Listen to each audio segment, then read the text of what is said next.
여러분을 위해서 추천하고 싶은 영화가 하나가 있습니다. 그 영화 제목은 히든 피겨스라고 하는 그런 영화입니다.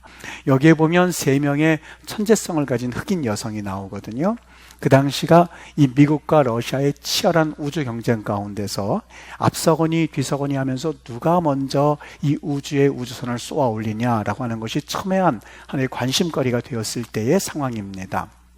이때에 이 3명의 아주 천재적인 수학 계산 능력을 가진 이 3명의 흑인 여성이 나사에 입사를 하게 됩니다. 그런데 지금 이 시대가 60년대거든요. 그러니까 이 흑인에 대해서 굉장한 차별이 있고, 그리고 흑인에 대해서 사실상 온갖 모멸과 수치심을 주고서 그들이 살 수밖에 없었던 그러한 시대적 상황인데, 그 차별이 존재하던 시대였었는데 이 3명의 흑인 여성이 이 백인들 가운데서 일어나는 그러한 상황을 배경으로 해서 영화가 만들어졌습니다. 이를테면 이런 게 있어요. 그들의 인내를 시험하는 그러한 일이 생겨나기 시작하는데, 이를테면 초반부터 이렇게 이야기를 해요. 거기에 그 흑인 여성 캐서린이라고 하는 아주 수학적 천재적인 두뇌를 가진 여인이 그 백인, 다른 남자들은 하나도 없고 그나마 해리슨이라고 하는 그 세크리터리인 것 같아요. 그 여인에게 여기 여자 화장실이 어디 있냐고 그랬더니 그 돌아오는 답변이 뭐라고 그러냐면, 나는 흑인 화장실이 어디 있는지 모른다고 그래요. 왜냐하면 바로 그 앞에 화장실이 있긴 있습니다만 그 여인에게 대해서 당신은 그 화장실을 사용할 수 없다는 거죠. 흑인 화장실은 몰라요 라고 답을 합니다. 이런 모멸감을 가지고선 근무를 하는데, 급한 나머지 어디를 가냐면 그 건물에서 자그마치 800m 떨어진 곳에 그 여인이 화장실 가서 볼일을 보고, 거기서도 시간을 아껴서 일을 보고 하면서 왔다 갔다 하는 그런 상황입니다. 그런데 궁극적으로는 이 3명의 여인 가운데서 이 캐서린이라고 하는 그 천재적인 두뇌를 가진 수학계산 천재적인 가진 이 여성이 우주선을 쏘아 올리는데 아주 결정적인 역할을 하는 그런 인물이 되어가지고, 사실 이 나사 제국의 일약 스타와 같은 그러한 존재가 된다는 이야기입니다. 제가 오늘 성경 말씀을 읽고 또 묵상하다가 이 영화가 갑자기 생각이 났습니다. 여러분, 사람은 태어나면서부터 이 영향 가운데에, 그리고 주변 환경에 영향을 받고 살아가는 것이 우리 인간들이거든요. 여기 오늘 본문을 보세요. 뒤에는 애국 군대가 쫓아오고 있고 앞에는 홍해바다가 홍해바다가 펼쳐져 있는 상황 가운데서 사실 이스라엘 백성들이 아무리 하나님의 명령이라 한다 할지라도 그 상황에 들어갔을 때에 그들이 어떤 반응을 보이는 줄 아십니까? 조금 아까 말씀을 드렸죠.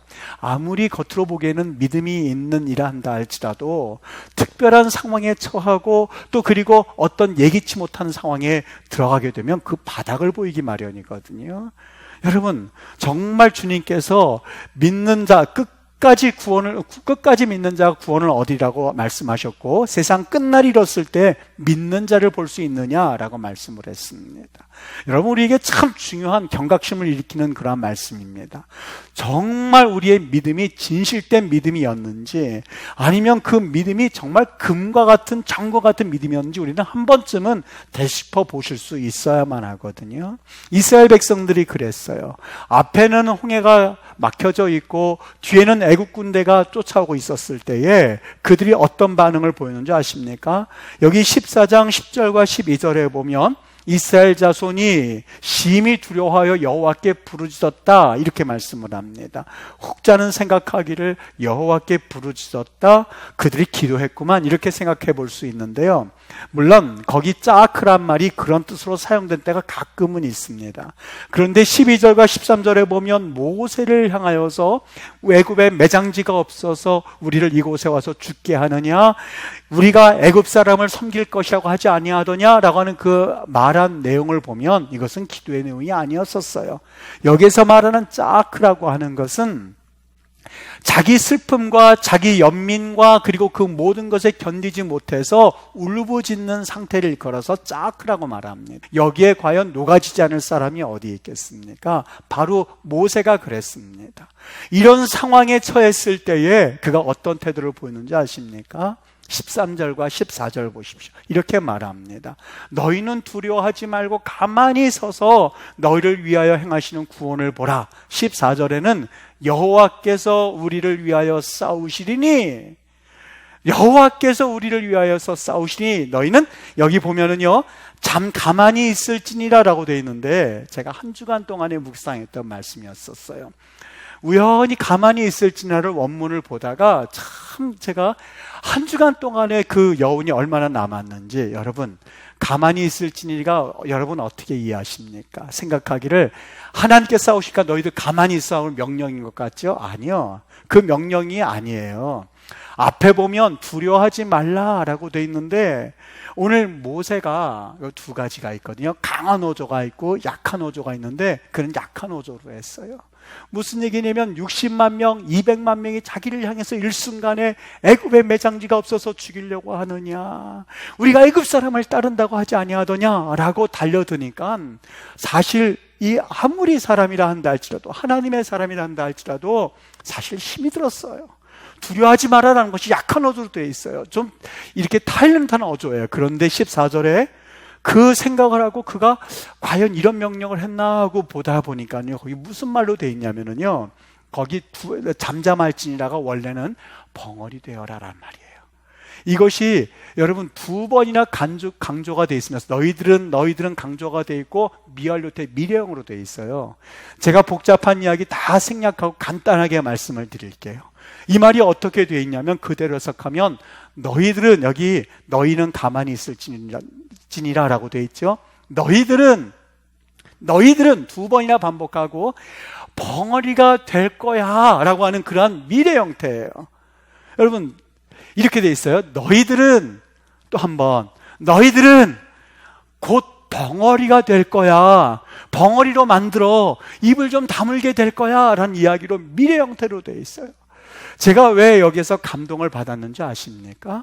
여러분, 오늘 모세가 이스라엘 백성들을 향해서 악담한 거는 아니겠죠. 분명히 악담한 거는 아니라면, 오늘 그 말의 내용 가운데는 이제 분명하게 모든 200만이나 되는 사람들이 자기를 향하여서 여러 가지 비난의 목소리를 퍼붓고 있을 때에, 어떻게 보면 녹아서 더 이상 힘을 빠졌을 만한 그런 모세가 그들을 향해서 두 번이나 강조해서, 너희들은 하나님께서 우리를 위해서 싸우실 텐데 너희들이야말로 곧 벙어리가 될 거야 라고 하면서 그들에게 미래 형태로 이야기하는 그 모세의 모습을 여기서 그려지기 시작했었던 거예요. 다시 말하면 하나님의 역사를 그는 분명하게 믿고, 모세는 사실상 하나님을 믿는 자의 선포를 하기 시작했었던 거예요. 여러분, 제가 참 인상 깊던 장면이 있었어요. 조금 아까 그 여인과 다시 한번 이야기할게요. 이 여인이 800m까지 막 화장실을 왔다 갔다 하는데, 폭우가 쏟아지는데도 비를 험빵 맞고 뭐 가야지 어떡하겠습니까? 그런데 소련하고 경쟁해서, 그 당시 소련이었었죠. 소련이 먼저 우선을 발사해요. 이 해리슨이라고 하는 상관이 너무너무 막 화가 나서 2명 중에서 2위를 한다고 하는 것은 우리 미국 역사상 있을 수가 없다고 막 야단을 쳐요. 근데 천재성을 어느 정도 알고 있었던 이 해리슨이, 흑인 여자 캐서린이 비를 홀딱 맞고 오니까는요, 화를 팍 내는 거예요. 어디 갔었냐고, 이렇게 중요한 순간에 너는 왜 자꾸 빠지느냐고, 도대체 어딜 가길래 40분 동안 이렇게 없었느냐고 화를 펄컥 내는 거예요. 그런데 그 캐서린 여인이요, 이 안경을 벗더니 눈물을 훔쳐가면서요, 그 상관 해리슨 향해서 뭐라고 하는지 아십니까? 이곳에는 저 화장실 갔다 왔거든요. 해리슨이 무슨 말인가, 40분 동안 화장실을 가냐고. 미스터 해리슨 씨, 이곳에는 제가 갈 수 있는 화장실이 없습니다. 이곳은 제가 갈 수 있는 컬러드 베스룸이요, 이 흑인이 갈 수 있는 화장실이 없습니다. 800m를 가야만 합니다. 본래는 제가 아프리카까지 날아가서 거기서 볼일을 보고 왔어야만 하는데, 그렇게 하지는 못하겠고 800m 가서 볼일을 봐야만 합니다. 자전거라도 이용해서 갔다 왔으면 좋겠는데 여긴 흑인이 탈 자전거조차 없습니다. 복장도 무릎 길이까지 하고 오라고 하고, 힐을 신으라고 심플한 진주 목걸이를 하라고 나에게 명령을 하는데, 당신들 흑인에게 진주 먹거리 살 만한 월급 준 적이 있었느냐고. 밤낮으로 개처럼 일하게 하면서 만지기 싫어하는, 당신들이 만지기 싫어하는 커피포트 가지고 꼴짝꼴짝 제가 커피 마시고 있으면서 나는 화장실 가야만 했었다고. 죄송하지만 나 화장실 가야만 하겠다고 하면서 들고 일어나는데요, 정말 그 장면, 그러면서 이 백인들, 모든 남자를 향해서 흑인들이 갈 수 있는 화장실이 없다고 하는데요, 정말 그 마음 가운데 그 캐선이라는 여인의 그 마음이 생각이 되기 시작했어요. 네. 여러분, 끝내는요, 그 여인이 어떤 일을 하게 되냐면요, 숫자도 보여주지 않는 거예요. 숫자도 보여주지 않고 거기에 이 여인을 거쳐서 해리슨에게 가야 되는데 숫자를 다 가로막은 거예요. 아니, 이거 왜 숫자 없느냐고 체크를 해야 되는데 네가 읽을 만한 숫자 없다고. 그냥 너는 더미 체크하라고. 더미 체크가 뭐냐면, 체크는 네가 무슨 체크야, 그냥 체크한 척하고 올려보내, 그 소리거든요. 그러니까 그 여인이 이걸 하다가 가려져 있으니까 이걸 어떻게 할까? 앞에 뒤에 거 조금 문맥을 보고 칠판에 그려져 있는 것을 보면서 지금까지 풀지 못했던 그 우주, 그 왕복선에 대한 그거를 쭉 풀이해 나가는 거예요, 숫자를요. 끝내는 그 여인이 왕복선을, 우주선을 쏘아 올리는데 아주 중요한 역할을 하는 것으로 그 영화가 끝이 나는데요, 얼마나 감동이 됐는지 모릅니다. 여러분, 그 가녀린 여성이 어떻게 그 조롱을 다 이겨냈는지 여러분 짐작하시겠습니까? 여러분, 그 마음 가운데는 내가 비록 이렇게 조롱을 당한다 해도 나는 누구도 할 수 없는 천재적인 수학적인 실력이 있어 라고 하는 그 자부심을 가지고 그 여인은 그 기가 막힌 모멸감과 수치감을 이겨냈었던 여인이 캐서린이라는 여인이었었던 거죠. 여러분, 내부에 확신이 강하게 되면 외부의 압력이 아무리 강하다 한다 할지라도 이기는 법이거든요. 여기 오늘 모세를 보십시오. 그가 무엇 때문에, 어떤 이유 때문에 그 이야기를 했다고 생각이 되어지십니까? 여러분, 그 해답은요, 다윗에게 찾을 수도 있거든요. 다윗이 골리앗을 물리쳤지 않습니까? 앞에는 그 구척장신의 커다란 골리앗이 서 있고 뒤에서는 자기의 형제들도 자기를 비난하고 있고 이스라엘 군대들도 막 그 자신을 바라보면서 아이고, 어떻게 저런 아이를 내보낼 수 있는가 하고 모든 사람들이 쳐다보고 있고, 골리앗이라고 하는 구척장신은 너가 나를 개로 여기고 막대기를 들고 왔느냐라고 하면서 그에게 호령하고 있었을 때에 다윗이 그에게 했었던 장면이 생각이 나기 시작했어요. 너는 칼과 창과 단창으로 내게 나아오지만 나는 만군의 여호와의 이름으로 너에게 나아간다고. 오늘 여호와께서 너를 내 손에 넘길 거라고. 내가 너를 쳐서 목을 베고 블레셋 근대의 시체를 오늘 공중에 세워 땅의 들짐승에게 주어 온 땅으로 하나님이 계심을 알게 할 것이다. 여호와의 구원하심이 칼과 창에 있지 아니함을 우리가 알게 할 것이고, 전쟁이 여호와께 속한 것인즉 그가 너희를 우리 손에 넘길 것을 내가 믿노라라고 하면서 그게 뛰쳐나가는 장면이 생각나기 시작했어요. 여러분, 오늘 모세가 모든 200만이나 되는 사람들이 애굽에 매장지가 없는 줄 아느냐고, 그래서 사실상 우리를 이곳에 이끌어서 죽게 만드냐고 라고 외칠 때에 그가 하나님께서 우리를 위해서 싸우시리니 하나님께서 우리를 위하여서 싸우실 것이 너희는 잠잠히 있게 될 거야, 너희들은 곧 벙어리가 될 거야 라고 확신 있게 말씀할 수 있었던 그 이유가 어디 있을까? 여러분, 그것은 바로 한 가지입니다. 우리 크리스천들이 살 수 있는 길을 말씀해 주고 있는데 그것은 오직 한 가지입니다. 하나님께서 함께 하신다라고 하는, 하나님이 우리 살아계신다고 하는 그 믿음 하나를 가지고 사실상 모세는 어떠한 외부적인 압력에도 그는 굴하지 아니하고 설 수 있었던 겁니다. 이 랜드포시라고 하는 그 교수님이 있어요. 마지막 강의라고 하는 그 강의를 이 인터넷에 올렸는데요, 처음에는 이 랜드포시 그 책에서 마지막 강의 뭐 별거 있을까라고 봤어요. 내가 생각했던 대로 별게 없어요. 꿈을 이루는 법, 여러분 희망을 가지십시오. 그리고 장애물이 있다면 그 장애물이라고 하는 것은 여러분을 위한 장애물이 아니라 정말 그 장애물을 통해서 넘지 못할 그 사람들을 걸러내기 위한 거다고, 그렇게 하면서 그냥 이야기를 해나가요. 에이, 그건 별거 없는데 이렇게 열광하네. 전 그 생각을 해서 잠시 봤는데요. 거기에 반전이 있었습니다. 이 랜드포시라고 하는 이 교수님이 췌장암에 걸려가지고 6개월 시한부 삶을 사는 거예요. 그러니까 6개월 시한부 삶을 산다면 여러분 그 내용은 어떤 내용이 들어가야 하냐면 죽음이라든지 염세적주의라는 게 뭔지, 그리고 인생이랑 별거 없다든지 그런 걸 하면서 사람들을 숙연하게 만들 줄 알았는데, 희망을 선포하고 말씀과 그리고 그들에게 있어서 어떤 꿈을 심어주는 그 역할을 하니까 괜히 그게 좀 인상 깊었었어요. 더 큰 반전이 뭐였는지 아십니까? 저는 단순히 그가 꿈을 선포하는 전도사인 줄 알았어요. 그런데 나중에 이 반전을 이야기하는데, 자신이 그 꿈을 선포하고 인생을 어떻게 살 것인가에 대한 그 강의를 하게 된 그 이유가 뭐냐면, 자기는 이제 6개월만 살고 끝이 나지만 이제 곧 뒤에 남게 될 자기 아내와 3명의 4살, 2살 이런 아이들, 1살 이런 아이들이 지금은 아빠를 알지 못하지만 이 아이들이 커서 이제 자신의 강의를 듣게 될 즈음에 아빠의 강의를 듣고 엄마와 함께 어떻게 살아야 할지를 보여주기 위해서 그는 사실상 죽을 각오를 하고 마지막 강의를, 아주 열광적인 강의를 그가 했었던 거예요. 여러분, 저는 이 반전에 너무너무 감동이 됐었던 거예요.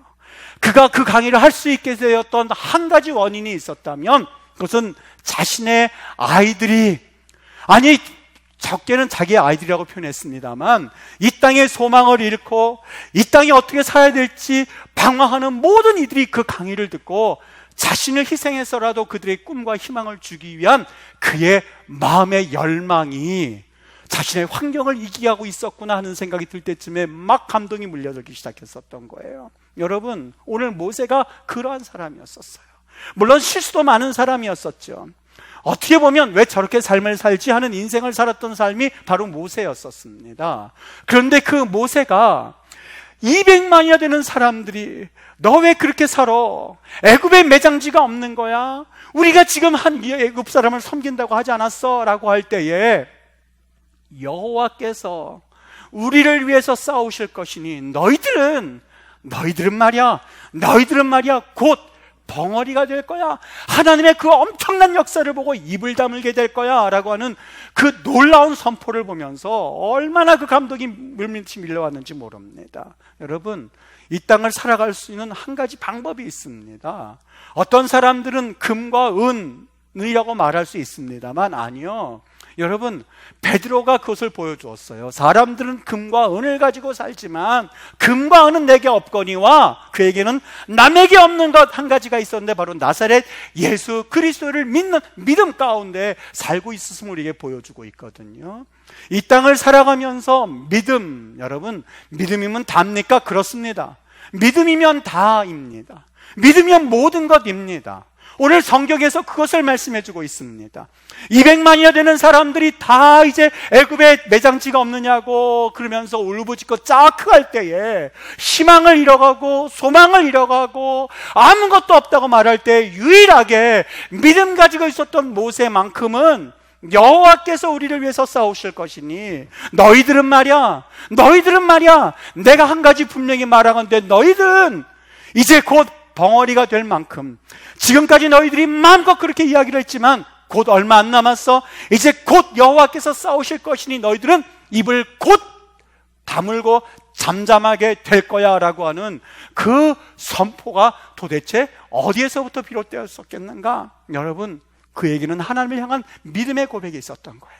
제가 코로나19로 인하여서 우리 기독교인들이 침체되어 있고 힘이 빠져 있고 그리고 어려움 가운데 처한 것을 보면서 기도하다가 이런 생각이 들기 시작했었던 거예요. 여러분, 세상이 가져다주는 애굽의 매장지, 애굽에 살겠다는 그런 이야기에 너무나 여러분들이 마음 쓰고 여기에 여러분들이 젖어 있지 마십시오. 그렇지 않습니다. 하나님이 우리 기독교를 통해서 얼마나 놀라운 일을 이루셨는지 여러분이 기억하셔야만 합니다. 우리나라가 이렇게 방역체계가 잘 되었다고요? 어디에서부터 시작이 되었는데요? 알렌 선교사, 의료 선교사를 통하여서 우리 기독교 선교사님들 통해서 병원을 짓게 하셨고, 연대 세브란스를 병원을 짓게 하셨고, 수많은 선교사님들이 오셔서 이 나라의 의학을 전해주기 위해서 목숨을 걸고 오셨던 분들이 있는데요. 여러분, 우리 한국 기독교가 한국에 뭘 하고 있느냐고요? 한번 인터넷을 뒤져보십시오. 비록 이름이 기독교라고 하는 이름은 그들이 내세우지는 않는다 한다 할지라도 기독교 단체의 사회복지기관의 70%가 우리 기독교라는 것을 여러분 알고 계십니까? 여러분, 수많은 선교사님들이 이 땅에 와서 조선 땅에 피를 흘리고 하나님 앞에 이 조선 땅을 위해서 기도한 그 대가가 3.1운동에서도 드러났었고 6.25 전쟁에서도 일어났었고 우리나라를 사는데 얼마나 지대한 역할을 했는데 우리가 자부심을 못 가진단 말입니까? 사랑하는 여러분, 오늘 이 말씀이 저는 우리 대한민국 기독교인에게 주신 하나님의 말씀으로 들려오기 시작했었던 거예요. 여러분, 기독교인들은 뭘로 사는지 아십니까? 기독교인은 다른 것 아닙니다. 하나님을 분명히 확신하는 믿음으로 사는 거예요. 믿음으로 사는 것. 여러분, 우리가 처음부터 가지고 있었습니까? 아니요. 하나님께서 우리를 구원해 주셨다고 하는 우리는 원래부터 애시당초 희망이 없었던 존재들입니다. 심판받았어야만 할 존재들입니다. 이 땅에 저주받은 존재들입니다. 그런 존재들을 예수님께서 십자가의 은혜를 가지고 우리를 구원해 주셨으니 세상에는 절망이지만 십자가를 가지고 바라보면 희망이 보이기 시작하는 거예요. 참 그 영화 가운데 막 가슴을 후벼 파는 대목이 하나가 있는데요. 그 연이 그렇게 나갔잖아요. 이 해리슨이라고 하는 이분이 뭘 깨달았는지 큰 쇠뭉치 있죠. 그걸 두고 따라와 다를 갑니다. 그리고 그 캐서린이 금방 화장실 갔었던 그 화장실 가는 거예요. 이걸 질질 끌고요. 가가지고는요, 거기 보면 이 colored ladies room이라고 하는, 그러니까 흑인 전용 화장실 그 푯말이 있거든요. 이걸 그냥 갖다 부수는 거예요. 막 부수는 거예요. 부수는 거예요. 그러면서 그걸 부수면서 뭐라고 그러냐면, 이제는 흑인 화장실 없어. 저는 흑인 화장실도 없애는 줄 알았어요. 백인 화장실도 없어. 변기만 있는 곳이니까 이제는 각자 모든 화장실을 아무데나 써. 단 가까운 곳을 써. 그러는 거예요. 그러더니 그걸 가지고 나가면서 사람들이 너무 이 백인들도 쳐다보고 흑인들도 쳐다보고 막 이런 상황에서 끌고 나가면서 뒤를 쳐다보면서 뭐라고 그러냐면, 그거 알아? 나사에서 일하는 모든 직원은 오줌 색깔이 다 똑같거든. 그래요. 그 말을 듣는데요, 정말 이거는 기독교 영화가 아님에도 불구하고 어떻게 저 해리슨이라는 사람이 저렇게 멋있게 보일까 하는 생각이 들기 시작했던 거예요. 여러분, 정말 끝에 믿음 있는, 세상 끝날에 믿는 자를 볼 수 있느냐라고 하셨죠. 여러분, 우리 코로나19로 인하여서 여러분이 주눅 들어있고 절망해가 있고 정말 우리 기독교가 이렇게 형편없는 건가? 라고 생각한다면 여러분, 그것은 우리의 믿음이 아니에요. 그렇지 않습니다. 왜요? 십자가가 있는데요. 우리에게는 정말로 끝까지 붙들 수 있는 십자가가 있는데요. 정말 악한 사탄마귀도 두려워 떨 만한 이 십자가가 있는데요. 이 십자가를 우리가 어떻게 경험했는데요? 눈물을 흘리고 콧물을 흘리고 정말 이 구원의 은혜를 주신 것에 대해서 우리 감격함으로 이 십자가 은혜를 체험했는데, 이것이 과연 사망아 너희 쏘는 것이 어디 있느냐라고 말할 만큼 사도 바울은 죽음도 불사했는데 겨우 이 전염병 하나 너희들이, 그리고 이 사회에서 아직 우리 기독교를 알지 못하는 그들의 이야기에 의해서 두려워서 사실은 발발발발발 떨 수는 없는 것이다. 그렇잖아요. 십자가 없이 보면 이 세상엔 절망밖에는 없습니다. 십자가 없이 보면 이 세상은 낭망할 것밖에는 없습니다. 정말 애굽의 매장지가 보이기 시작하고 애굽 사람이 보이기 시작하면 사실상 그건 더 이상 믿음이라고 행할 수가 없어요. 정말 우리 하나님 앞에 여호와께서 우리를 위해서 싸우실 것이니 너희들은 곧 벙어리가 될 거야, 잠잠하게 될 거야 하는 그 모세의 음성이 오늘 현대 2020년도 이 코로나19로 인해서 매일같이 마스크를 쓰고 다니면서 마치 기독교가 적폐인 것인 양 여러 이야기를 듣는 상황 가운데서 믿음을 떠나보낼 수도 있을 만한 그런 상황 가운데서 저는 여러분들에게 정말로 이 믿음 하나만을 가지고 이 세상을 이겨나가십시오라고 말씀을 하고 싶습니다.